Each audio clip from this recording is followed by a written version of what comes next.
నమస్కారం. Welcome to I dream. ధర్మ మార్గం కార్యక్రమానికి స్వాగతం. నేను మీ విజిత. ప్రస్తుతం మనతో పాటు ఉన్నారు హరిఓం హిమాలయ యోగి సౌరపీఠాధిపతులు సద్గురు శ్రీ శ్రీ శ్రీ యోగి ప్రభాకర్ స్వామీజీ మనతో పాటు ఉన్నారు. ఇప్పుడు వారితో మాట్లాడదాం. నమస్కారం గురువుగారు. నమస్తే. గురువుగారు, మనిషి ఆధ్యాత్మికత వైపు వెళ్ళాలి అని అంటే ధ్యానం అనేది కంపల్సరీ వాళ్ళ లైఫ్లో ఒక భాగంగా ఉండాలా? అసలు ధ్యానం ఆవశ్యకత ఏంటి? ధ్యానం చేయాలంటే మనం ఏకాగ్రత అనేది అసలు కుదరదని చెప్తుంటారు చాలామంది. ఏకాగ్రత కుదరాలి అంటే ఏం చేయాలి? నియమాలు ఏమైనా పాటించాలా? ఓం శ్రీకశ్యపాత్మజం భానుం సహస్రకిరణోజ్వలం సర్వరోగహరం మిత్రం సూర్యదేవముపాస్మహే. ఓం శ్రీ గురుభ్యో నమః. ధ్యానం అంటే ఏమిటి? ఆధ్యాత్మికతకి ధ్యానం అవసరం ఉందా? ధ్యానం ఆవశ్యకత ఏంటి? ధ్యానం నిజంగా ఎటువంటి పాత్ర పోషిస్తుంది? ఆధ్యాత్మికత వైపు వెళ్ళాలంటే నియమాలు ఎలాంటివి పాటించాలి? అసలు ఆధ్యాత్మికత అంటే ఏమిటి అనే ప్రశ్న ముందు. ఆధ్యాత్మికత వేరు, భక్తి వేరు. ఏంటి గురుగారు డిఫరెన్స్? ఆధ్యాత్మికత అంటే నీలో ఉన్నటువంటి ఆత్మశక్తిని నీవు తెలుసుకుంటావు, అంటే నీ గురించి నువ్వు తెలుసుకునేది ఆధ్యాత్మికత. ఓకే. నీవు భగవంతుడి గురించి ప్రార్థన చేసి భగవంతుడు ఉన్నాడని నమ్మి ఆయన మీద విశ్వాసం ఉంచితే దాని పేరు భక్తి. ఓకే. ఇప్పుడు ఆధ్యాత్మికత అంటే అది ఆత్మికత. ఆధ్యాత్మికత అంటే నీలో ఉన్నటువంటి ఆత్మతత్వాన్ని నీవు తెలుసుకుంటాం ఆధ్యాత్మికత. ఓకే. నీవు ఈ శరీరంతో ఇంకొకరెవరో దైవం ఉన్నదని ఆ దైవం కోసం ఆ దైవం ఉన్నాడని విశ్వసించి ఆ దైవం మీద ఆ విశ్వాసంతో ఆయన చేస్తాడని నీవు అనుకుని సర్వస్వము ఆయన అని నిన్ను నువ్వు సమర్పించుకుంటే దాని భక్తి. ధ్యానం అంటే చాలామంది అనుకుంటున్నారు కూర్చుని కళ్ళు మూసుకుంటామని. కూర్చుని కళ్ళు మూసుకుంటే ఇది శారీరక మౌనం అవుతుంది. అంటే ఇంద్రియాలని షట్ డౌన్ చేయడం. ఇంద్రియాలని ఆదేశించి దాన్ని నడిపించేటటువంటిది మన మనస్సు. ఈ మనస్సుని సంకల్ప వికల్పాల నుంచి తగ్గించి దాని వృత్తుల్ని నిరోధించేటటువంటి ఒక ప్రక్రియ పేరు ధ్యానం. ఇంత ప్రాసెస్ అందరికీ సాధ్యమవుతుందా? సాధనతో సాధ్యం కానిది ఏదీ లేదు. ఇప్పుడు యాంకర్గా నువ్వు ముందు వచ్చిన రోజుల్లో ఎంత ధైర్యంగా ప్రశ్నించలేదు. ఇప్పుడు చాలా చక్కగా స్థిరంగా ధైర్యం తెచ్చుకున్నప్పుడు స్థైర్యం వస్తుంది. ధైర్యంతో స్థైర్యం వస్తుంది. ఆ స్థైర్యమే స్థిరత్వాన్ని ఇచ్చి లక్ష్యాన్ని చేరడానికి ఉపయోగపడుతుంది. అలాగే ప్రతి పనిలో కూడా ధైర్యం ఉండాలి. కేవలం ఉత్సాహం, ధైర్యం, సాహసం, బుద్ధి, శక్తి, పరాక్రమ అని 6 లక్షణాలు ఉంటాయి. ఇవి 6 ఎవరి దగ్గర ఉంటాయో వాళ్ళు ఈ విశ్వంలో అన్నీ సాధించగలుగుతారు. ఓకే. కాబట్టి ధ్యానం అంటే స్థిరత్వంతో కూడినటువంటి మానసిక స్థితి కల్పించడానికి ధ్యానం అవసరం. ఆ స్థైర్యం ఎప్పుడైతే వచ్చిందో నీ జీవితంలో అన్నిటినీ సాధించడానికి ఈ స్థైర్యం ఉపయోగపడుతుంది. అంటే దానికి ఆధ్యాత్మికత ఉన్నతే కాదు, భౌతికమైనటువంటి ఉన్నతికి కూడా ధ్యానం అవసరమే. అయితే ఇప్పుడు ధ్యానం చేయాలి అంటే నియమాలు ఏమైనా పాటించాల్సి ఉంటుందంటారా? స్థలం, మనసుని ప్రకోపించేటటువంటి ఆహారం కానీ విహారం కానీ, కేవలం ఆహారమే అనుకుంటున్నారు చాలామంది. యుక్తాహార విహారస్య యుక్తచేష్టస్య కర్మసు యుక్త స్వప్నావబోధస్య యోగో భవతి దుఃఖాః. మన జీవితం మీద మనం చేసే పని మీద ఆహారం యొక్క ప్రభావం ఉంటుంది. ఆహారమే కాదు, విహారం, మనం తిరిగే తిరుగుళ్ళు, చేష్టలు, అప్పుడప్పుడు తెలియకుండానే ఏవో చేష్టలు చేస్తుంటాం. వాటి ప్రభావం ఉంటుంది. ఏదో తెలుసో తెలియకో హాయ్ అన్న ఎవరినో వాడి ఇంటి చుట్టూ తిరిగితే ఇది ఒక రకం చేష్ట. అది పొరపాటున అన్నాను నేను, నా జీవితానికి ఇంత ఇంత ఇంత ప్రాబ్లం తెస్తుంది అనుకున్న లేదు. ధైర్యాన్ని స్థైర్యాన్ని దెబ్బతీస్తుంది ఈ చేష్టల వలన. సరదాగా అన్నటువంటిది సీరియస్గా తీసుకుంటారు అవతల వాళ్ళు. ఒక చిన్న మాటని సరదాగా అంటాం ఫ్రెండ్ని, అది చేష్ట. అంటే అంతలా అనుకుని నువ్వు ఆ మాట మాట్లాడు. వీటిని చేష్టలు అంటారు. రకరకాల చేష్టలు ఉంటాయి. కొందరు ఇలా అంటుంటారు మాటికి. కొందరు ఇలా అంటుంటారు. కొందరు అంటుంటారు. అది అమ్మ అలవాటు అయితే అది ఇంకొకరి మీద వేరే అర్థాన్ని ఇచ్చి ప్రభావం చూపిస్తాయి చేష్టలు. కొందరు అంటుంటారు. కొందరు ఇలా అంటుంటారు. దీస్ ఆర్ ఆల్ చేష్టలు. అంటే అప్రయత్నంగా చేసేటటువంటి పనిని చేష్ట అంటారు. అప్రయత్నంగా చేసేటువంటి పని అవతల వాళ్ళ మీద ప్రభావం పడి అది నీ జీవితానికి అవరోధమై నిలిచినటువంటి ఎన్నో ఘటనలు ఉంటాయి. చాలామంది దేశాన్ని ప్రపంచాన్ని వెళ్ళినటువంటి నేతలందరూ కూడా ఇలాంటి చిన్ని చేష్టల వలన కొన్ని రాజ్యాలు కోల్పోయినటువంటి చరిత్రలు ఉన్నాయి. అలాగే కొన్ని అనర్థాలు ఇప్పుడు మీరు కూడా ఈ లోకంలో ఆడపిల్లలు కూడా ఎన్నో అనర్థాలు చిన్న చేష్టలు తెలియక చేసినవి రేపు పెళ్ళయిన తర్వాత బాధపెట్టినటువంటివి కూడా ఉన్నాయి. అంచేది అవరోధాలు నిలుస్తుంటాయి. చేష్టలు యుక్తాహార విహారస్య యుక్తచేష్టస్య కర్మసు. మనం చేసిన కర్మ మనకు ఫలితమై ఏడిపిస్తుంటుంది. అంచేత కర్మ అంటే చేష్ట కర్మ, ఆహార విహార ఈ రెండు ఒక జోడి సంబంధం ఉంది. రెండు ఒక జోడి జుడవా ఏ జుడవా హై ట్విన్. ఆహార విహార చేష్ట కర్మ స్వప్న అవబోధం. స్వప్నం అంటే చాలామంది ఏమనుకుంటారు కళ అనుకుంటారు. కళ కాదు. స్వప్నం అంటే నిద్ర, అవబోధం అంటే మెలకువ. రాత్రి 11-12 వరకు పొద్దుటే మేకప్ వేసుకుని వచ్చి కళ్ళు ఇలా పెడతారు. అప్పుడు నీ మానసిక స్థితి దేన్ని గ్రహించలేదు. ఎందుకంటే నీ బ్రెయిన్కి శక్తి విహీనం అవుతుంది, ఆక్సిజన్ తగ్గిపోతుంది, రెస్ట్ తగ్గిపోతుంది. తద్వారా ధ్యానం అనేది ఈ 6 ఫ్యాక్టర్స్ ధ్యానమే కాదు నిత్య జీవితంలో కూడా ఆహారము విహారము వ్యవహారం చేష్ట కర్మ అవబోధము స్వప్నం ఈ 6 ఏవైతే ఉన్నాయో ఈ 6 యొక్క ప్రభావం నీ జీవిత పర్యంతం పడుతూనే ఉంటుంది. అది కేవలం ధ్యానం కోసమే కాదు, నీ ప్రొఫెషనల్ లైఫ్, పర్సనల్ లైఫ్, నీవు ఎన్ని లైఫ్లు ఉన్నాయో అన్ని లైఫ్ల మీద వీటి యొక్క ప్రభావం పడుతూనే ఉంటుంది. అంటే ఒక జన్మతో ఇది తొలగించుకునే అవకాశం లేదంటారా? నువ్వు ధ్యానం మీద ప్రభావం చూపించేటటువంటివి ఆహారం గురించి అడిగావు. నేను ఆహారంతో పాటు ఈ విషయాలను చెప్పాను. జీవితాంతం తొలగించుకునే అవకాశం లేదా అంటే there are so many impressions on your mind. You are acquired something knowledge from the outside world with the sensory organs. అంటే నీ యొక్క సెన్సరీ ఆర్గన్స్ కళ్ళు, ముక్కు, చెవులు, అంటే భాషలో చెప్పాలంటే శ్రోత్రేంద్రియము, త్వగేంద్రియము, రసేంద్రియము, ఘ్రాణేంద్రియము, చక్షురేంద్రియము, శ్రోత్రేంద్రియములని 5 జ్ఞానేంద్రియములు. అంటే ముక్కుతో వాసన చూస్తాం, కంటితో దృశ్యాన్ని చూస్తాం, చెవితో శబ్దాన్ని వింటాం, నాలుగుతో రుచి చూస్తాం, చర్మంతో స్పర్శని చూస్తాం. అయితే ఈ 5 ఇంద్రియాలతోటి బాహ్య ప్రపంచంలో ఉన్నటువంటి విషయాలని సంగ్రహించి మనం వాటికి అలవాటుగా మొదలు పెడతాం. అలవాటు వ్యసనం అవుతుంది. వ్యసనం ఆసనం వేసుకుంటుంది లోపల. ఆసనం వేసుకుని శాసనం చేస్తుంది, మన యొక్క ఉనికినే లేకుండా చేస్తుంది, బానిసలా మారిపోతాం అన్నమాట. ఇలా ఇంద్రియాలు అనేటటువంటివి క్వశ్చన్ ఏంటి మరలా రిపీట్ చేసుకో, ఒకసారి తలుచుకో. అనుభవించక తప్పదా జన్మ జన్మలకి ఆ ఫలితాన్ని?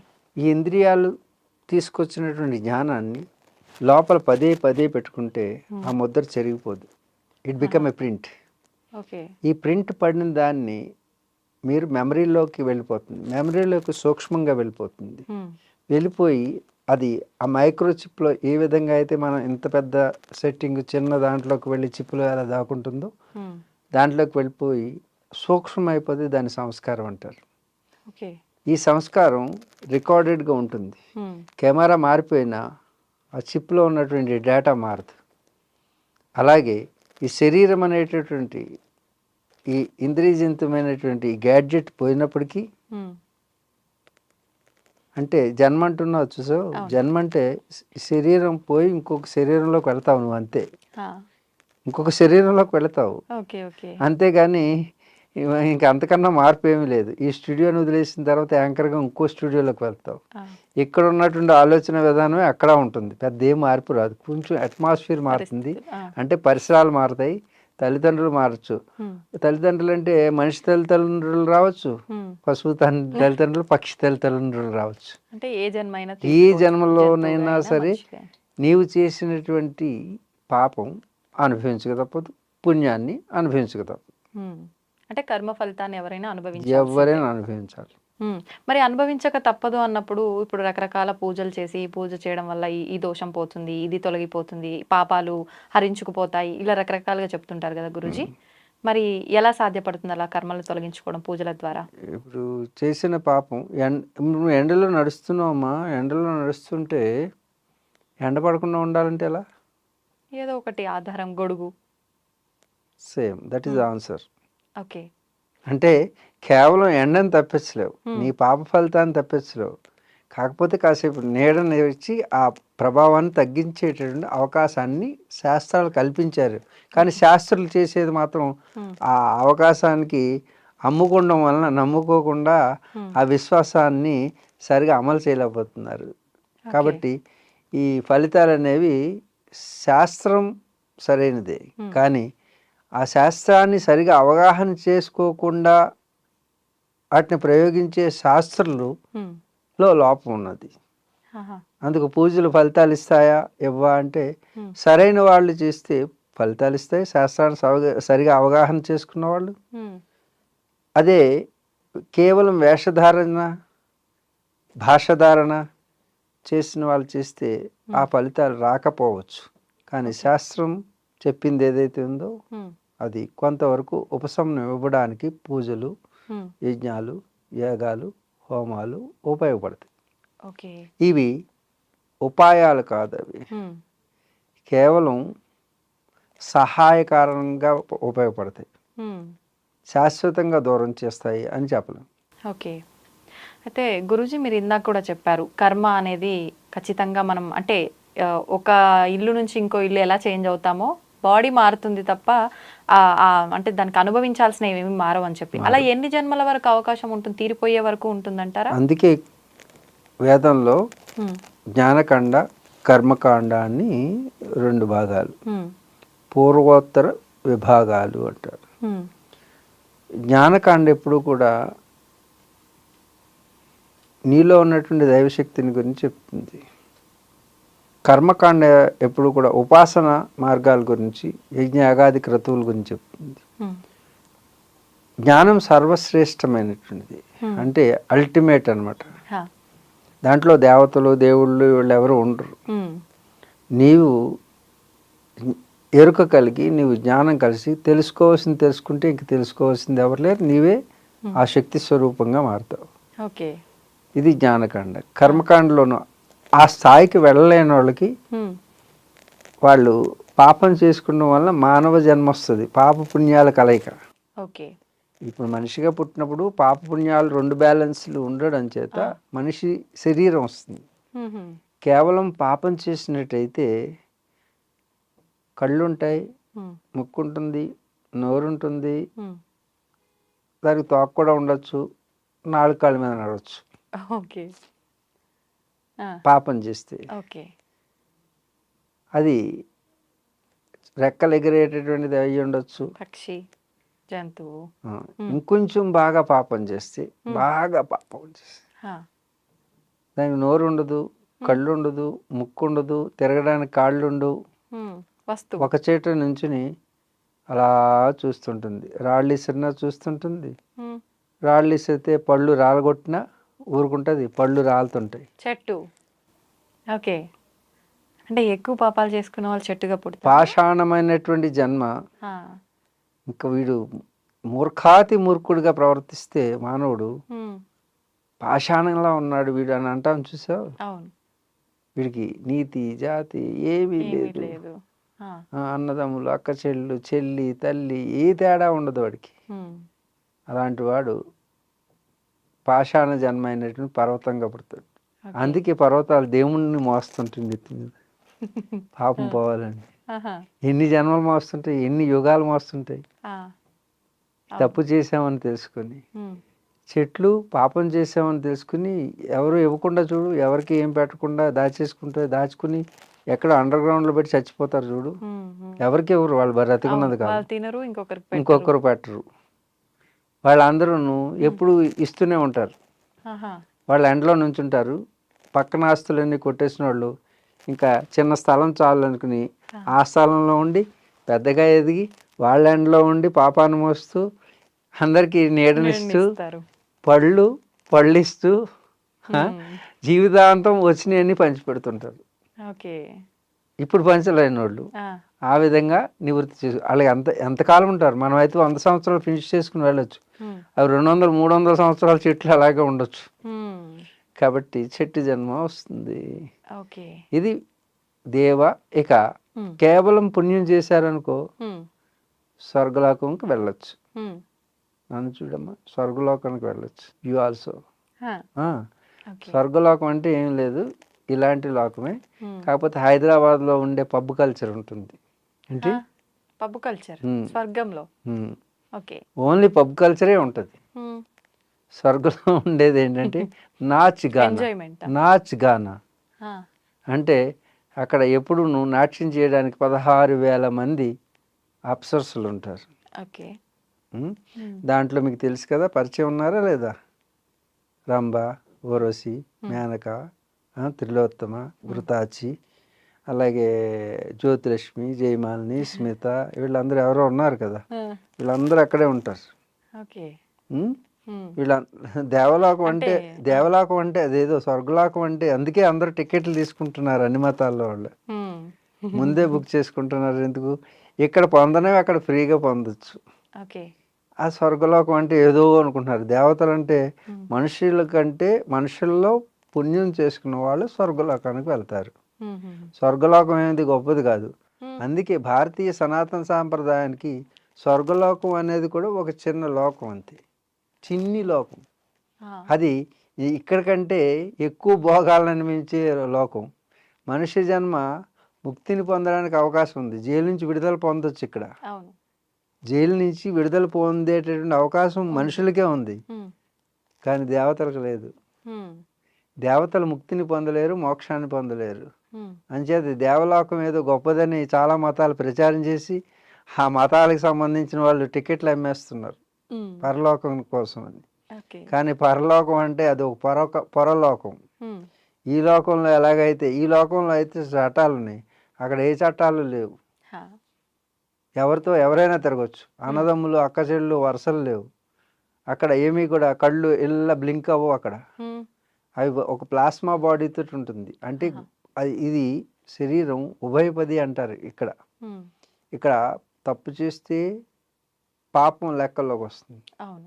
మంచి చేస్తే పుణ్యం లెక్కలేస్తుంది. హ్మ్. ఇది ఉభయపది, రెండింటిని లెక్కించుతూ ఉంటుంది ఇక్కడ ఒక చోటే. హ్మ్. ఇంకే లోకంలోనూ కూడా పాప పుణ్యాల గణన ఉండదు. హ్మ్.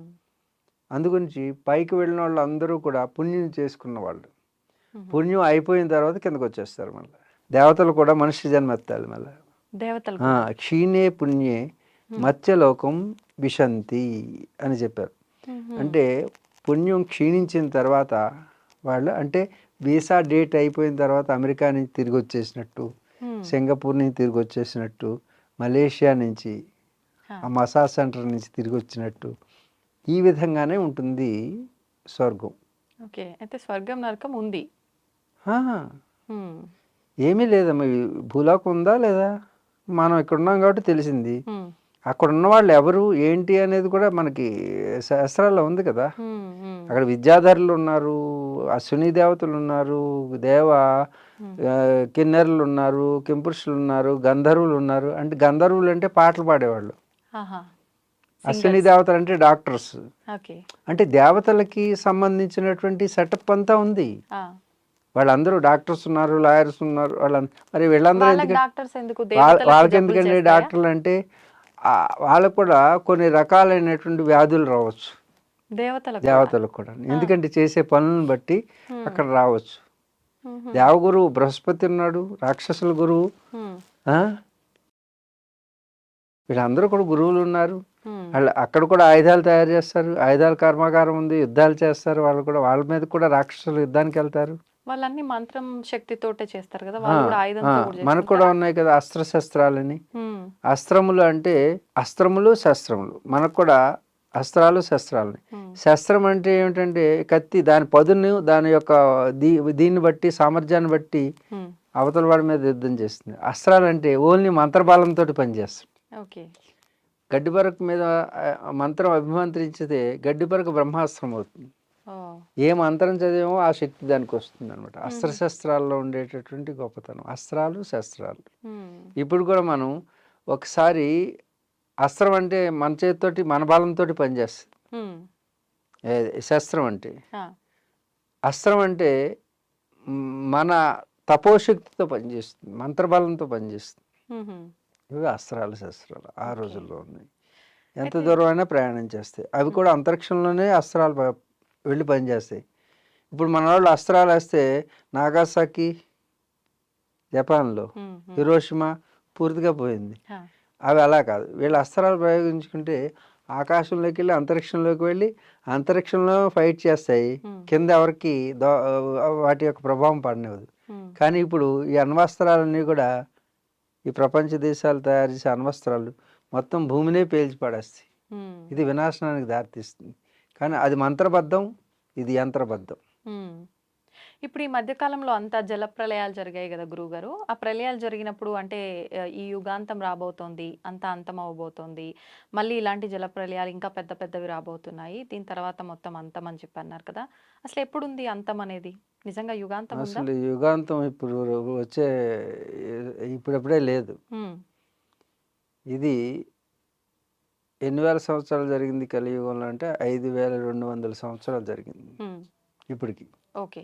క్రీస్తు 2000 తర్వాత నుంచి ఆ బ్రిటిష్ వాళ్ళు పెట్టిందే కానీ ఇది మ్మ్.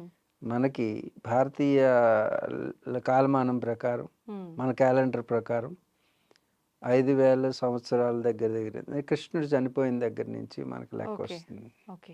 అంటే ఇంకా చాలా సంవత్సరాలు ఉంది, ఇప్పుడే లేదు.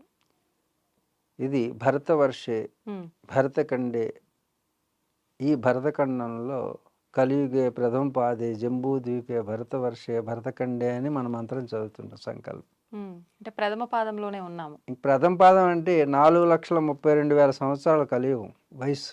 ఓ. ఎంత? 4,32,000 సంవత్సరాలు. 4,32,000 సంవత్సరాల వరకు ఉంటుంది ఆహా. కలియుగం. దాంట్లో 5,000 సంవత్సరాలు అయింది. అంటే చాలా ఇంత చిన్న కూడా అవ్వాలి, బాల్యం. సముద్రంలో ఒక బిందువు అంత అయిపోయింది. అందుకే ఇది ప్రథమ పాదం అన్నమాట. మ్మ్. ఓకే. ఇప్పుడప్పుడే అంతం లేదు.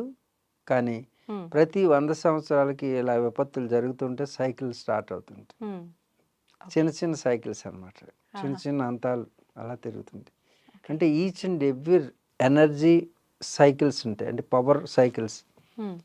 మీలో కూడా, నీలో ఒక ఆవృతం జరుగుతుంది. ఒక స్త్రీ ఉంది, స్త్రీలో ఋతుక్రమం జరుగుతుంది. ఒక సైకిల్ 30 రోజులకి, మ్మ్. మళ్ళీ 30 రోజులకి. ఈ సైకిల్ సరిగా రాలేదనుకో విపత్తు.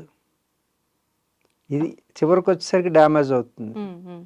అంటే రీప్రొడక్టివ్ సిస్టమ్కి ప్రిపేర్ చేస్తుంది. అలాగే ఒక విపత్తు ఒక కొత్త ఆవిర్భావానికి మూలం అవుతుంది. విపత్తుగా చూస్తున్నారు మీరు. ఓకే. ఓకే. అందుకు ఆధ్యాత్మికంగా విపత్తులు కూడా మ్మ్. అదంతా అవి సృష్టి సహజ ధర్మం అంటారా? పరిణామక్రమం. ఓకే. ఓకే. మ్మ్. ఈ పిల్ల పెద్ద మనిషి అయిందనుకో, నువ్వేం చేస్తావు? మీ అమ్మాయి పెద్ద మనిషి అయితే ఊరందరికీ పండగ చేస్తావు. పిల్ల ఏమనుకుంటుంది? ఇదేంటి నాకు కడుపులో నొప్పి వస్తుంది, మా అమ్మ పండగ చేస్తుంది ఏంటి, బుద్ధి లేదు దీనికి అనుకుంటారు. మ్మ్. మ్మ్. నీకేమో పండగ, అవును. దానికేమో బాధ. బాధ. అలాగే తెలియని వారికి విపత్తులని బాధ, తెలిసినటువంటి తల్లి లాంటి జ్ఞానులకి సహజం. సహజం. ఓకే. కాబట్టి ఇది పండగ, నూతన ఆవిర్భావం జరుగుతుంది. Each and every pain leads to gain. మ్మ్. నువ్వు కూడా నీ జీవితంలో వచ్చిన ప్రతి పెయిన్ని చక్కగా ఇన్వైట్ చేసి చూస్తే తర్వాత వచ్చేది బాగుంటుంది. రాత్రి వెనక పగలు. పగలు, ఓకే. పగలు వెనక మ్మ్. పగలేను పగలు, మ్మ్. రాత్రి వస్తుంది. ఓకే. అంచేత దేనికి పొంగిపోక, సుఖం వచ్చిందంటే కష్టం వస్తుంది అని తెలుసుకో.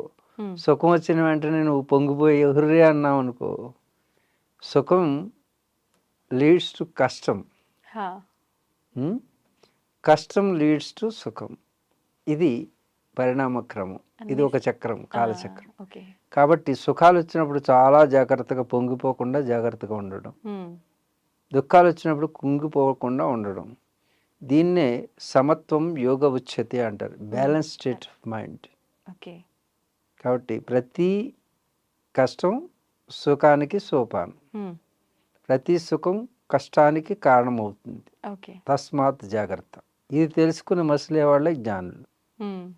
స్వామీజీ, చాలా మందిలో ఒక సందేహం ఉంటుంది. ఏంటంటే పూజలు చేసేవాళ్ళు ఎక్కువగా మాంసాహారం తిని చేసే వాళ్ళ పూజల కన్నా శాకాహారం తిని చేసే వాళ్ళ పూజలు ఎక్కువగా ఫలిస్తుంటాయి అని చెప్పి అనుకుంటూ ఉంటారు.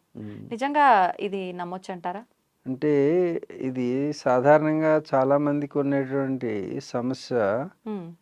మాంసాహారం తింటే పూజలు చేయవచ్చా చేయకూడదా, శాకాహారం మాత్రమే చేయాలా అంటే, మీ ఆహారం ఏదైనా తీసుకోండి, కానీ ఆహారం తామసిక ఆహారం, రాజసిక ఆహారం, సాత్విక ఆహారం అని 3 రకాల ఆహారాలు ఉంటాయి. హ్మ్.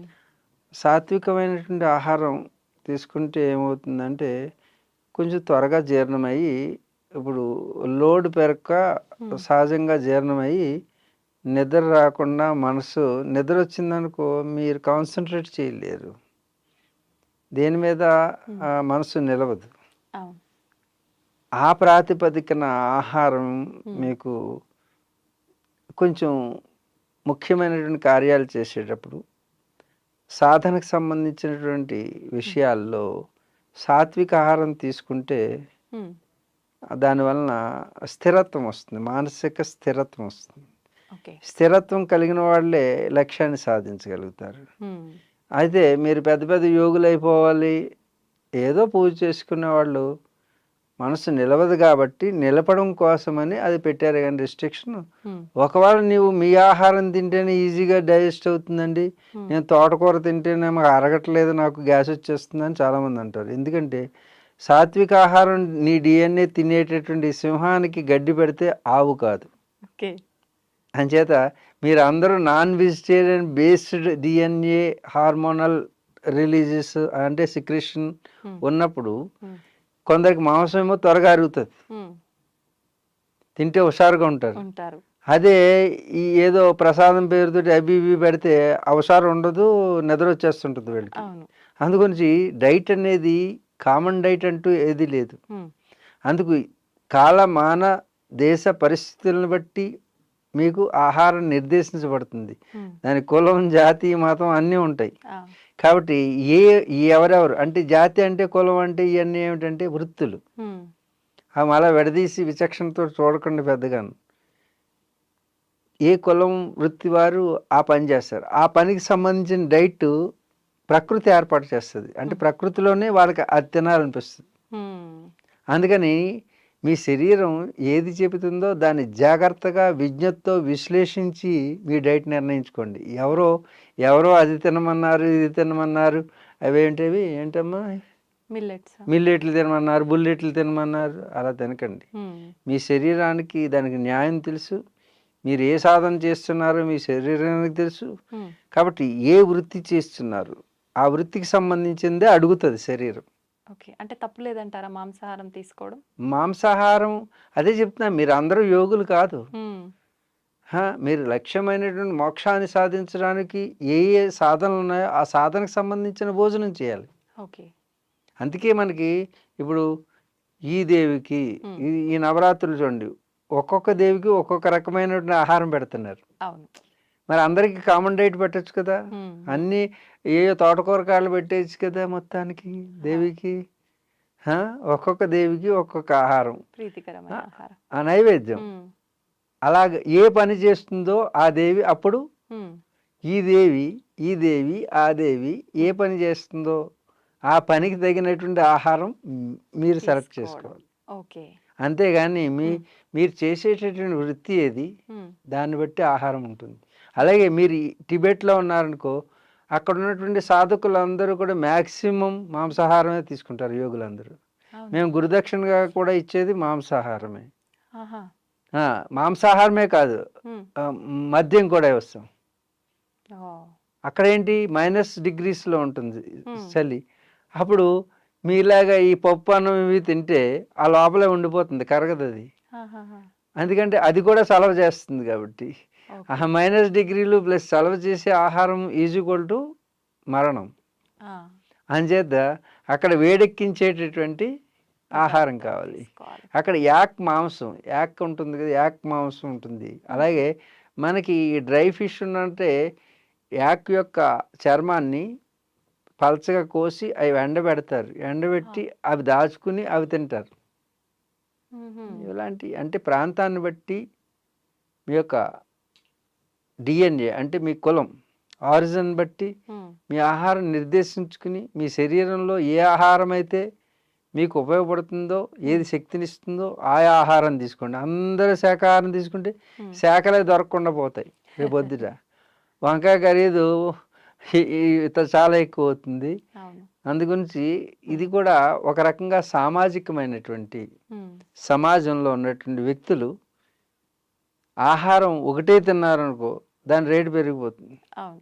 అందుగురించి చూడండి, నిమ్న వర్గాలకి కింద అంటే తక్కువ ఆదాయం అంటే అల్పాదాయ వర్గాలందరికీ కూడాను బీఫ్ వాడడం మొదలుపెట్టారు. హ్మ్. ఎందుకంటే ₹5కి ఎంత మొక్క వస్తుంది, తక్కువ ధరలో అవకాశం ఉంటుంది రావటానికి. హ్మ్. అర్థమవుతుందా? హ్మ్. అది మాంసమే, ఇది మాంసం, అన్నీ మాంసమే. హ్మ్. దాంట్లో వేరే ప్రోటీన్స్ వేరే వేరే రకాలుగా ఉండవు. హ్మ్. మాంసం అంటే ఏ మాంసమైనా ఒకటే. ఓకే. శాఖలంటే దాంట్లో కొంచెం చిన్న డిఫరెన్సెస్ ఉంటాయి. హ్మ్. అంచేత ఆహారం అనేది సమాజంలో ఉన్నటువంటి వ్యక్తులు ఒకే ఆహారం మీద పడ్డారనుకో, మిల్లెట్స్ అన్నాను, మిల్లెట్స్ రేటు పెరిగిపోతాయి. అవును. చూడండి, ఇప్పుడు ఫ్యాషన్ అనమాట, అందరూ మిల్లెట్స్ తింటారు. అంతే. మిల్లెట్స్ రేటు పెరిగిపోతుంది. హ్మ్. మరి మిగతా వాళ్ళు పండించిన పంటలన్నీ కూడా వాళ్ళకి, అందుకు సమాజాన్ని బ్యాలెన్స్ చేయడానికి హ్మ్. ఆహారం ఫుడ్ డివిజన్ చేశారు. హ్మ్. కొందరు శాకాహారులు, కొందరు మాంసాహారులు. మాంసాహారులు. అన్నీ అంతే, వర్క్ డివిజన్ లాంటిదే. హ్మ్. హ్మ్. వర్క్ డివిజనే కులాలు. ఓకే. ఏంటి కులాలు. కులాలంటే వర్క్ డివిజన్. హ్మ్. హ్మ్. సమాజంలో అందరూ బ్రాహ్మణులు అయిపోతే అందరూ మంత్రాలు చదివితే పండించేవాడెవడు? అవును. అర్థమవుతుందా? అవును. అవును. కొండ చేసేవాడెవడు? హ్మ్. హ్మ్. అందుకే కమ్మరి కుమ్మరి కంసాలి సాలి అని వర్క్ డివిజన్ చేశారు. హ్మ్. బ్రాహ్మణుడు మంత్రాలు చేసి దేవుడి దగ్గర పూజ చేసి యజ్ఞం చేయడం ఎంత గొప్పదో, హ్మ్. చెప్పులు కుట్టేటటువంటి వాడు చెప్పులు కుట్టి వాడి యజ్ఞాన్ని వాడి చేస్తున్నాడు. హ్మ్. కాబట్టి చెప్పులు కుట్టేటటువంటి మాదిగా చేసుకోవాలి హ్మ్. సమాజం. ఓహ్! మాలని మాలగా వేసుకోవాలి సమాజం. ఆ! అంతేగాని అగ్ర కులాలని ఉగ్ర కులాలుగా మారితే దళితుడి చెప్పు తిరగబడుతుంది. ఇది జరిగిందనమాట. హ్మ్. హ్మ్. అర్థమవుతుందా? అర్థమవుతుంది. సమాజంలో ఉన్నటువంటి అగ్ర కులాలు కింద నీచ కులం అనేది లేదు. కులాలన్నీ సమానమే. హ్మ్. ఈ కులాలన్నీ కూడా సమాజాన్ని బ్యాలెన్స్ చేయడం. సంతులనంగా ఉంచడానికి ఏర్పాటు చేసిన వ్యవస్థలు. హ్మ్. ఏ విధంగా అంటే శరీరంలో కాళ్ళు నడుస్తుంటాయి, బురదలోను పేడలోను అన్నీ నడుస్తుంటాయి. అలాగే ఇది ఒక వర్గం, హ్మ్. నడిచే వర్గం. పైన 3 వర్గాలు, 3 అంతస్తులు ఉన్నాయి. 1 పొట్ట, 2 భుజాలు, 4 తల. హ్మ్. ఈ 4 వర్ణాలే చాతుర్వర్ణం. హ్మ్.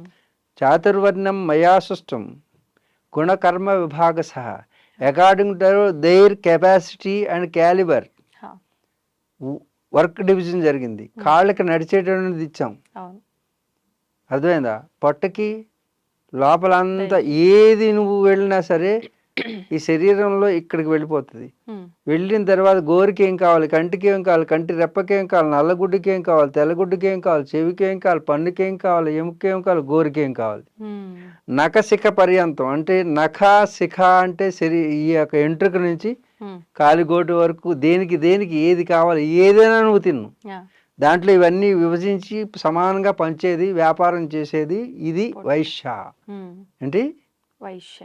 వైశ్యులు. ఆ! అర్థమైందా? ఈ కింద దళితులు, ఓకే. అగ్రవర్ణాలు మోసుకు తిరుగుతున్నటువంటి దళితులు. హ్మ్. ఎవరు? కాళ్ళు. దానికి ఆ కెపాసిటీ ఉంది, ఆ వర్క్ చేస్తుంది. ఓకే. బాహువులు హ్మ్. క్షేత్రం అనే శరీరాన్ని ఆయుధములుగా మార్చి, క్షాత్రములుగా మార్చి ఈ క్షేత్రాన్ని సంరక్షించుకునే బాధ్యత కలిగినవి భుజబలం. క్షత్రియుడు,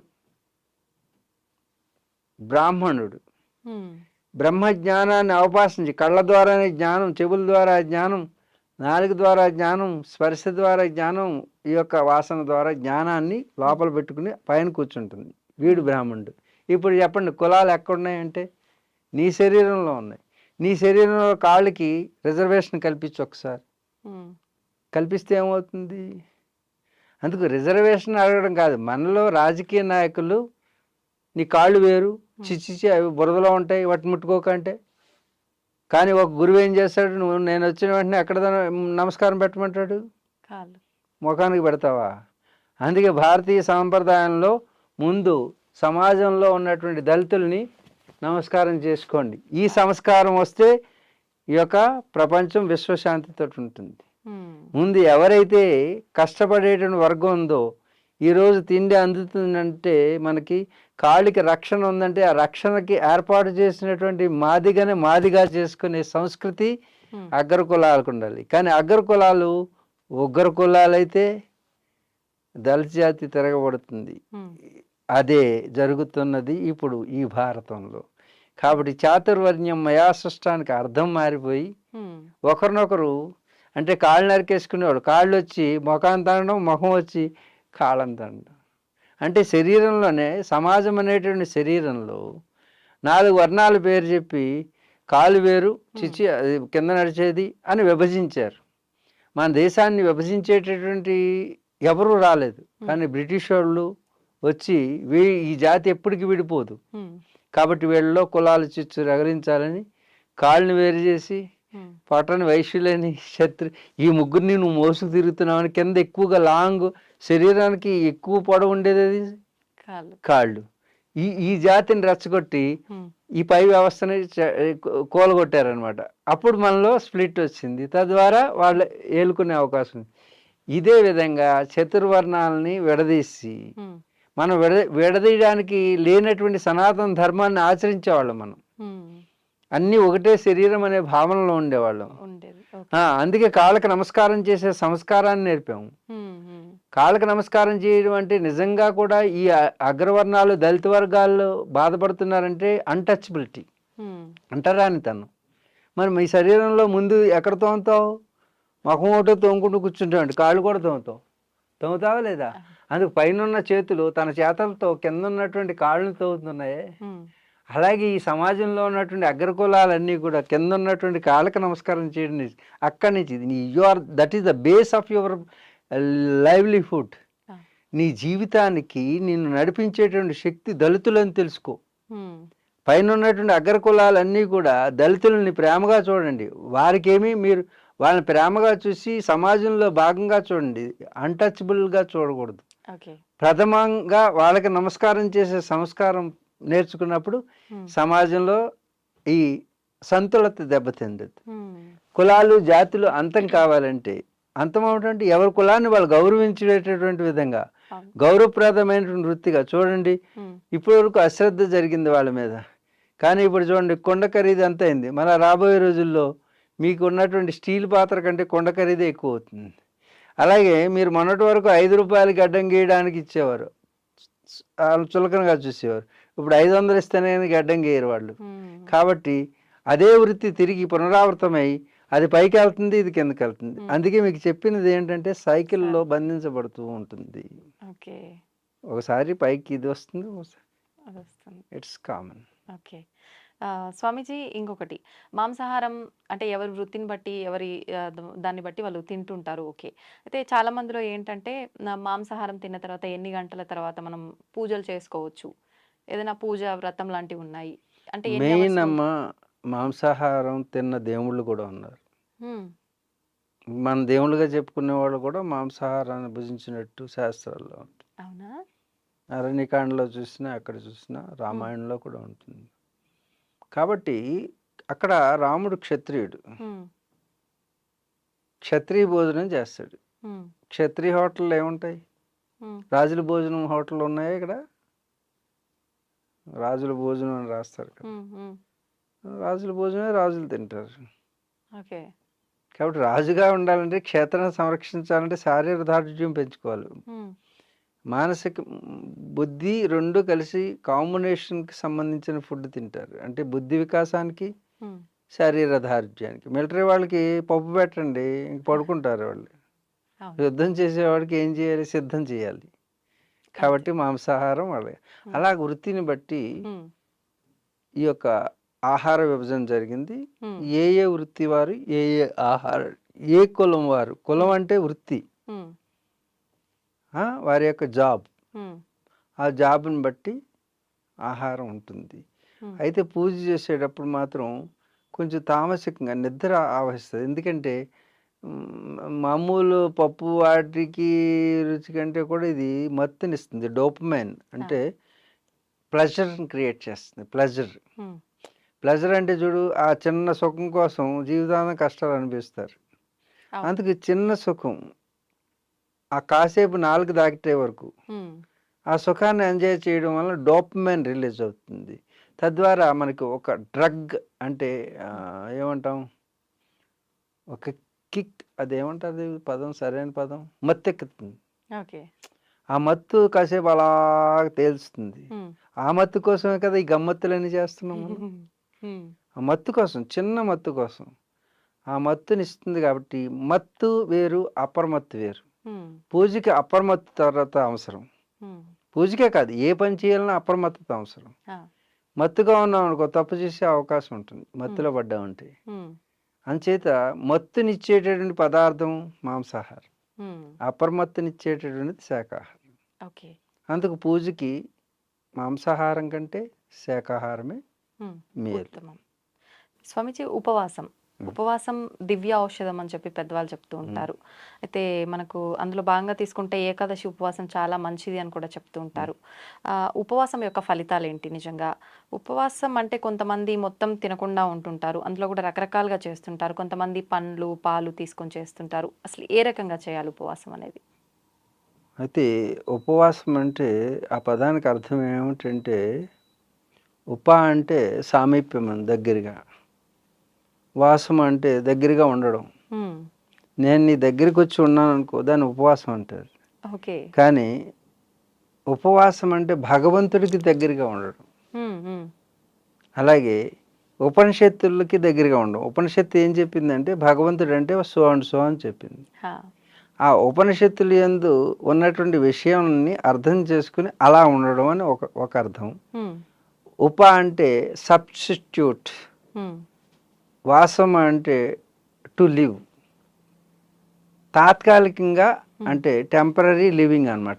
ఓకే. అంటే ఒకరోజు టెంపరరీ లివింగ్ చేద్దాం. రోజు డైలీ అంటే రోజు రొటీన్‌గా. ఆ! చేసేటువంటి రొటీన్‌గా కాకుండా ఒకరోజు హ్మ్. ఈ శరీరానికి టెంపరరీగా జీవితాన్నిద్దాం. అంటే ఓకే.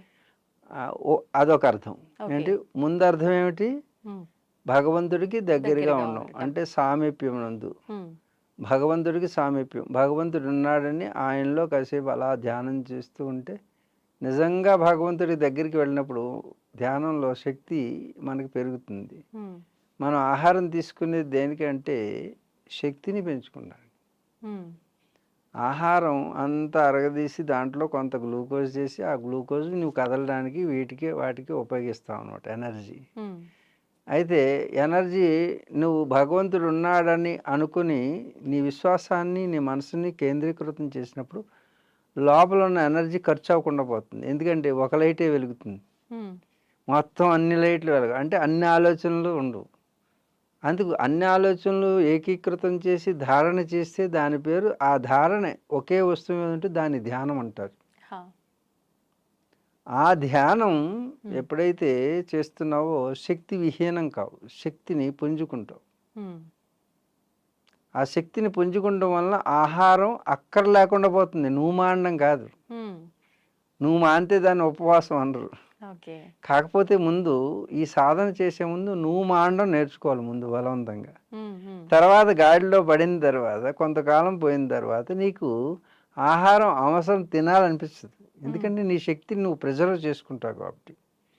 కాబట్టి నీకు ఆ శక్తి ఉంటుంది కాబట్టి ఇక ఆహారం మీద ఆసక్తి ఉండదు. ఓకే. అంటే శక్తి ఉంటే ఆహారం తినకపోయినా శరీరం ఆ! నిలబడుతుందా? ఇప్పుడు ఇప్పుడు ఇప్పుడు ఎక్కడి నుంచి వస్తున్నాను? హిమాలయాల నుంచి ఢిల్లీ, హర్యానాలో ఎన్నో కురుక్షేత్ర ఇవన్నీ తిరిగి అందరికీ ఇలాగ హ్మ్. ఏది ఈ ఈ ఇంటర్వ్యూలు ఇస్తూ హిందీలో ఇంటర్వ్యూలు ఇస్తూ ఇప్పటికి ఫ్లైట్‌లో అలా అలా జర్నీ చేస్తూ ఒక్కరోజు మేము తిన్నది ఢిల్లీలో ఒకరోజు తిన్నాం. హ్మ్. తర్వాత విశాఖపట్నం, శ్రీకాకుళం, బొబ్బిలి ఇవన్నీ ఉత్తరాంధ్ర అంతా తిరిగి అక్కడ స్పీచ్‌లు ఇచ్చిన తర్వాత అక్కడ అక్కడ ఒక ఆహారం, ప్రకృతి ఆహారం కొంచెం తీసుకున్నాం. హ్మ్. మరలా ఇక్కడికొచ్చిన తర్వాత రాత్రి 2 ఇడ్లీ ఎవరో ఇచ్చారు. 2 హ్మ్. ఇడ్లీ తిన్నాం. ఆహా! మళ్ళా పొద్దున్న 2 ఇడ్లీ తిన్నాం. హ్మ్. ఆహారం అనేది మీకు ఇన్ని ఇంటర్వ్యూలు ఇస్తున్నాం. హ్మ్. హ్మ్. ఒక ఇంటర్వ్యూ చేస్తే నీరసం అయిపోతున్నావు. హ్మ్. కాబట్టి ఇన్ని ఇంటర్వ్యూలు అంటే ఎనర్జీ అనేది ప్రిజర్వ్ అవుతుంది. హ్మ్. మన ఎనర్జీని తక్కువగా వాడతాం అన్నమాట. ఎప్పుడు కూడాను ఒక విషయం మనం చెప్తున్నప్పుడు you should anchor on the subject. Do you know about the anchor? చెప్పండి. Meaning of anchor? యాంకర్ అంటే ఏమిటి? హ్మ్. ఏమిటి? యాంకర్ అంటే ఏమిటి? అంటే ఒక కార్యక్రమానికి ఆ! హోస్టింగ్ చేయడం. కాదు. హ్మ్. దాన్ని హోస్ట్ అంటారు. హ్మ్. యాంకర్ అంటే షిప్పు. హ్మ్. ఆ! హ్మ్. షిప్‌ని హ్మ్. సముద్రంలో లంగర్ వేస్తారు. అంటే ఆ! ఆ యాంకర్‌ని వేస్తే హ్మ్. అలాంటి యాంకర్స్ వేసినప్పుడు కింద ఉన్నటువంటి ఇసుకను పట్టుకుని ఉంటుంది. హ్మ్. సముద్రంలో షిప్పు ఊగకుండా, ములగకుండా కాపాడేటటువంటిది. హ్మ్. అంటే అటు ఇటు ఊపేసేటువంటి కెరటాలు వచ్చినప్పటికీ బ్యాలెన్సింగా?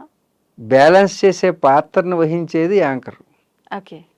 అర్థమైందా? ఒక డిబేట్ జరుగుతుందనుకో. హ్మ్. ఆ డిబేట్‌లో ప్రత్యర్థులిద్దరు కొట్టుకుంటుంటే వాళ్ళిద్దరిని అలల నుంచి కాపాడేటటువంటి హ్మ్. ఆ! షిప్‌ని రక్షించేటటువంటి పార్ట్నర్‌షిప్ కలిగినటువంటిది యాంకర్.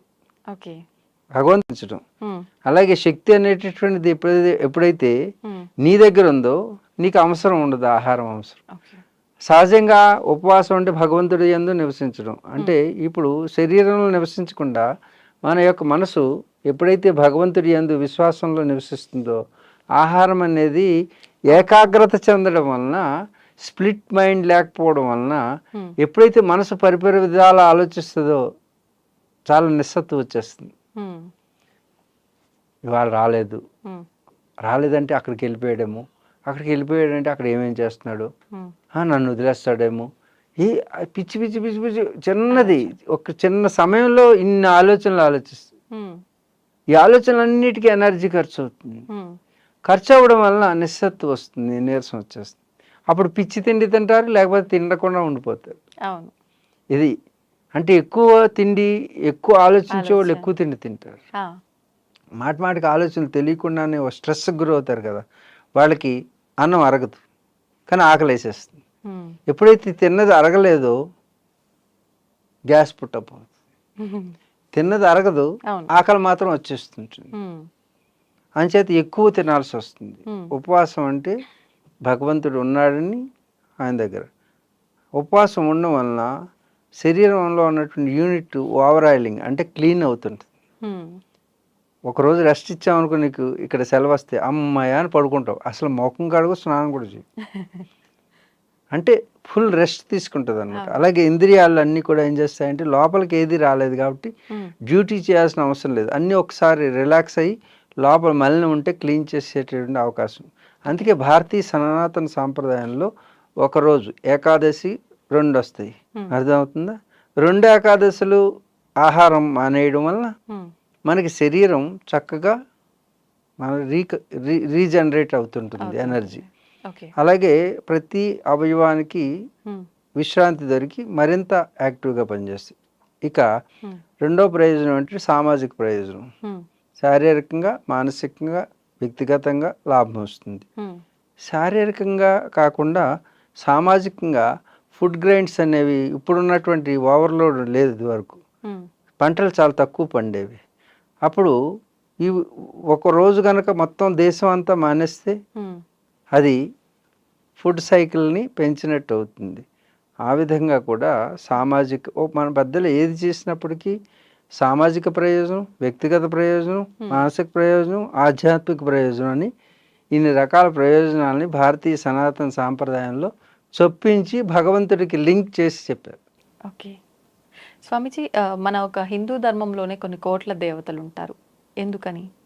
హిందూ మతంలో కాదు, అది సనాతన ధర్మంలోనే ఉంటుంది. ఓకే. ధర్మం అంటే ఏంటంటే ఎవరు ఏది ఆచరిస్తున్నారో శాస్త్రీయమైంది. అది శాస్త్రీయమని ఎలా చెప్పగలుగుతాం అంటే, హ్మ్. ఈ లోకంలో ఉన్నటువంటి సకల చరాచర జీవరాశి ఈ సృష్టిలో ఉన్నటువంటి మన సుఖం కోసం హ్మ్. ఇంకొకరికి హాని కలిగించకుండా జీవించే జీవన విధానం. హ్మ్. ఇప్పుడు నేను కోడి దేవుడు అన్నాను అనుకో, ఆ! కోడి దేవుడు అంటావా అని ఇంకోటి అనడానికి వీల్లేదు. ఎందుకంటే కోడిని నేను చక్కగా చూసుకున్నా దైవంతో సమానంగా. హ్మ్. దానివల్ల లాభమా నష్టమా? నష్టము లేదు, అట్లని లాభము ఉండదు. ఆహా, లాభం. ఇప్పుడు దానికి దానికి నష్టం ఏం చేయట్లే మనం. హ్మ్. హ్మ్. అలాగే సమాజానికి కూడా నష్టం చేయట్లేదు మనం. అవును. అవును. సాటి ప్రాణిని జాగ్రత్తగా చూసుకుంటున్నాం. అంతే. కానీ దాన్ని కోసుకు తినేస్తున్నాం అనుకో, దానికి ప్రాణానికి హాని చేస్తుంది. అవునండి. అప్పుడు అది అధర్మం అవుతుంది. హ్మ్. హ్మ్. అంటే మనం చేసేటటువంటి పని ద్వారా ఈ సృష్టిలో ఇంకొక జీవరాశికి హ్మ్. నష్టం కలిగించకుండా, ఆ! అయితే అస్సలు నష్టం కలిగించకూడదా అంటే, ఒక జీవి జీవించడానికి తనకి ఆహారం అవసరమైనప్పుడు ఇంకొక జీవి మీద, దానికంటే చిన్న జీవి మీద ఆధారపడి దాన్ని తీసుకుంటంలో లిమిటేషన్, అంటే పరిధికి మించి కాకుండా హ్మ్. పరిధి లోపల ఇది ఒకదానికొకటి సైకిల్లో భాగమే. అంటే లేకపోతే పాము గనక కప్పని మింగకపోతే కప్పలు పెరిగిపోతాయి, హ్మ్. హ్మ్. కప్ప పురుగుని మింగకపోతే. అందుకని కొంత శాతం ఆహార ఫుడ్ చైన్లో ఉంటాయి భాగంగా. ఈ ఓకే. ఫుడ్ చైన్ దాటి ఓవర్గా చేస్తున్నారు అనుకో, హ్మ్. అది పాపం అవుతుంది. హ్మ్. అందుకు ఈ సనాతన ధర్మంలో అన్నిటినీ దేవుడుగా చూడమని పెట్టారన్నమాట. అంటే దేవుడు అనగానే హ్మ్. కొందరు గుర్తొస్తుంది దేవుడని, కనీసం దాన్ని చంపకుండా ఉంటాడు. అప్పుడు ఎకలాజికల్ బ్యాలెన్స్ అనేది, ఎప్పుడైతే పాములన్నిటినీ చంపారో ఎలకలు పెరిగిపోతాయి, ఆ! ఎలకలన్నీ ఫుడ్ గ్రెయిన్స్ తినేస్తాయి. అందుకు బ్యాలెన్స్ ఉండడం కోసమని ఈ అన్నిటిలో ఉన్నటువంటి దైవశక్తి ఒకటే. ఆ! నీలో జీవుడు ఉన్నాడు, చేమలోను జీవుడు ఉన్నాడు. హ్మ్. చేమలో జీవుడు చిన్నోడా, నీలో జీవుడు పెద్దోడా? ఏనుగులో ఉన్నటువంటి జీవం పెద్దదా, చేమలో ఉన్న జీవం పెద్దదా? అంటే శరీరం తేడా ఉండొచ్చు గానీ. Yes, that's it. హ్మ్. భలే భలే తయారయ్యావు నువ్వు కూడా అయితే. కాబట్టి రెండిట్లో ఉన్నటువంటి ఒకటే ప్రాణం, హ్మ్. ఒకటే జీవం. కాబట్టి ఏది గొప్ప, ఏది తక్కువ కాదు. కాదు. అన్నిట్లోనూ జీవం ఉన్నది ఒకటే. హ్మ్. ఒకటే జీవం ఉన్నది. నీలోను దానిలో ఉన్న జీవం ఒకటైతే హ్మ్. మరి దైవం అనేది జీవం. హ్మ్. అర్థమైందా? అర్థం. అంటే శక్తి. ఆ శక్తి ఏదైతే ఉందో హ్మ్. అది అన్నిట్లో ఉందని గుర్తించినటువంటి వాళ్ళు హ్మ్. మన సైంటిస్టులు. హ్మ్. ఏంటి? సైంటిస్టులు. సైంటిస్టులు. కానీ కొన్నిట్లోనే ఉందని గుర్తించిన వాళ్ళు సైంటిస్టులు. హ్మ్. కాబట్టి దైవం ముక్కోటి దేవతలు అంటే ఎన్నున్నాయో అన్ని దేవతలు. ఆఖరికి పునాది రాళ్ళు వేస్తారు కదా ఈ పొలాల మధ్యలో, అది కూడా దానికి కూడా బొట్లెట్టి పూజ చేస్తారు మనోళ్ళు. అక్కడ ఒక కోడిని కోస్తారు. అవును. అంటే దేవతలు. అందుకే మన దేశంలో ఇస్లాం వచ్చినా సలాం అన్నాం, హ్మ్. హ్మ్. క్రిస్టియన్ వచ్చినా క్రిస్టియన్గా చూసుకున్నాం. అంటే కృష్ణ క్రిస్టియన్ వచ్చినా కృష్ణయనుడు వచ్చినాడు అని అనుకున్నాం. కృష్ణుడా? క్రిస్ కృష్ణయన్ అంటే కృష్ణుడు. ఓకే. కాబట్టి ఎన్నెన్ని మతాలనైనా ఇంకొక దేవుణ్ణి యాడ్ చేసుకున్నాం కానీ వద్దనలా ఇతర దేశాల్లో. వద్దా? అందుకే సనాతన సాంప్రదాయం అంటే హ్మ్. అన్ని మతాల్ని అన్ని దేవుళ్ళని కలిపేసుకుంది. కాబట్టి హ్మ్. ముక్కోటి దేవతలు ఉన్నారు. ఓకే. ముక్కోటి కాదు, ఎన్ని కోట్లైనా అవుతారు. స్వామీజీ, కొంతమంది మేము దేవుళ్ళని చూస్తాము, మాట్లాడతాము, మాకు కనిపిస్తారు, ఇలా రకరకాలుగా చెప్తుంటారు. నిజంగా దేవుళ్ళని చూడడం సాధ్యపడుతుందంటారా? అలాంటి స్వాములని అంటే చెప్పొచ్చో లేదో దొంగ స్వాములు అని అనొచ్చు అంటారా? నువ్వు ఎవరిని దొంగ స్వాములు అనడానికి వెళ్ళలేదు, దొంగ స్వామి అయినప్పటికీ కూడా. ఎందుకని? ఎందుకంటే దొంగ స్వాములు వాళ్ళు ఎలా ఉంటారో, ఒకవేళ దొంగ స్వామి అయితే ఎలాగ పట్టుబడతాడో పనిష్మెంట్ ఉంటుంది. హ్మ్. హ్మ్. కానీ మనం ఏం చేయక్కర్లేదు. హ్మ్. నువ్వు దొంగ పని చేస్తే ఎప్పటికైనా నీకు పనిష్మెంట్ తప్పదు. అలాగే స్వామి అయినా హ్మ్. దొంగ పని చేసిన స్వామి అయినా ఆసామి అయినా. హా. కాబట్టి దొంగ పని ఎవరు చేసినా అది శిక్షార్హులు. హ్మ్. కాబట్టి మనం ఏం ప్రత్యేకంగా దొంగ స్వాములు అనక్కర్లేదు. కానీ హ్మ్. అయితే దేవుణ్ణి చూసాము హ్మ్. అంటే చూడడం దేవుడు దైవం అంటేనే మనం చూడలేం. ఒకవేళ ఏ దైవశక్తి అయినా ఫిజికల్ బాడీ ధారణ చేస్తే చూడగలుగుతాం. ఎందుకంటే ఈ కళ్ళు అనేవి చర్మచక్షువులు అంటారు. అంటే ఫిజికల్ ఐస్. ఇవి ఫిజికల్ ఐస్ ఎటర్నల్గా ఉన్న ఫోర్స్ని చూడలేవు. అంటే కాంతి, ఇప్పుడు మనకు రిమోట్ ఉంది, రిమోట్ ఇలా అనగానే అవతల ఛానల్ మారుతుంది. మధ్యలో ఈ రిమోట్ నుంచి ఏమి వెళ్తుంది, కనపడుతుందా మనకి? మరి రిమోట్లోంచి వెళ్ళి దాన్ని మార్చేటటువంటి శక్తి ఏదో అదే మనం చూడలేకపోతున్నామే. వీటన్నిటికంటే గొప్పదైనటువంటి దైవశక్తిని చూసి దైవంగా చూసినటువంటి వాళ్ళు ఉన్నారా అంటే లేరు. అలా చెబితే అబద్ధము. అర్థమైందా? వాళ్ళ దేవుడు కనుక ఆయన వచ్చి దర్శనం ఇచ్చాడు అంటే మేము చూసాము అన్నారనుకో, ఎవరు చూడలేరు.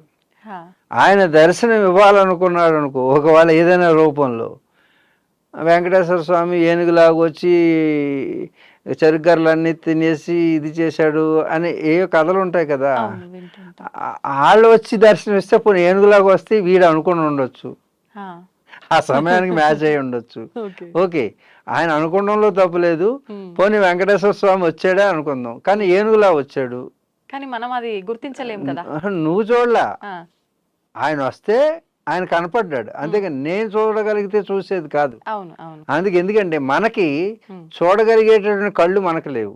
వాళ్ళు ఫిజికల్గా వస్తే చూడగలుగుతాం, కానీ ఫిజికల్గా వచ్చేది దైవం కాదు. మరి దైవం కాకపోతే ఎలా చూస్తామని అంటే, ఆ దైవశక్తి వాళ్ళకి కామరూపులు అంటారు. అంటే వాళ్ళు ఏది అనుకుంటే ఆ రూపాన్ని ధారణ చేయగలరు. అందుకు వాళ్ళు చూపించాలి నీకు అనుకుంటే చూస్తారు, వేలు చూడలేరు. వాళ్ళు దర్శనం ఇస్తారు, అందుకు దాన్ని దర్శనం అంటారు. చూపు వేరు, దృష్టి వేరు, దర్శనం వేరు. అర్థం? చూపు అనేది ఫిజికల్, దృష్టి అనేది సైకలాజికల్, మానసికం, దర్శనం అనేది ఆధ్యాత్మికం. అది ఆత్మ సంబంధమైనటువంటి విషయం. కాబట్టి ఇప్పుడు ఈ కలియుగంలో ఎవరైనా చూశారు, ఏ మాతాజీ అని చూసిందంటే వ్యాపారం చేయడానికి అలా తెలుసుకోండి. వాళ్ళు నిజమైన స్వామీజీలు కాదు, దొంగ స్వామీజీలు అనకండి, నిజమైన స్వామీజీలు కాదు, నిజమైన మాతాజీలు కాదు, వ్యాపార వస్తువులు.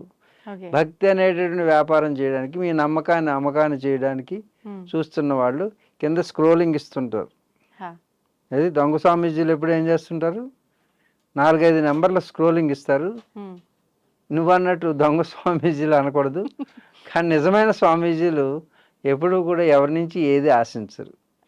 ఆశించిన వాడు శాసించలేడు, శాస్త్రాన్ని అవగాహన చేసుకోలేడు. కాబట్టి ఎలాంటి ఆశ లేనివాడు వాడు త్యాగం చేయగలిగిన వాడు. త్యాగేయ నైక అమృతత్వ మానసు అని ఉపనిషత్తు చెప్తుంది. ఏదైనా ఇచ్చేవాడై ఉంటాడు, కానీ తీసుకునేవాడి చెయ్యి ఎలా ఉంటుంది, ఇచ్చేవాడి చెయ్యి ఎలా ఉంటుంది. కాబట్టి ఇచ్చేవాడి చేతిలో ఏది పెట్టినా కిందకి వెళ్ళిపోతుంది, తీసుకునేవాడి చేతిలో ఏది పెట్టినా కిందకి వెళ్ళిపోతుంది. ఏంటి, రెండు కిందకి వెళ్తాయి. కానీ ఇక్కడ పెట్టింది కిందకి వెళ్తుంది, ఇక్కడ పెట్టించుకున్న వాడి చెయ్యి కిందకి వెళ్తుంది.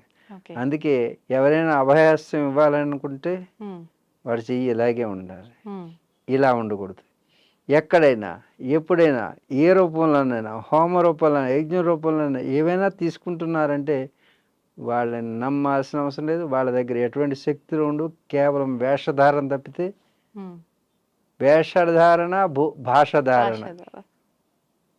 కాబట్టి ఎటువంటి వాటిని సనాతన ధర్మంలో వీళ్ళు కొంత చేటు తీస్తున్నారు, సనాతన ధర్మం మీద విశ్వాసం పోయేటట్టు చేస్తున్నారు.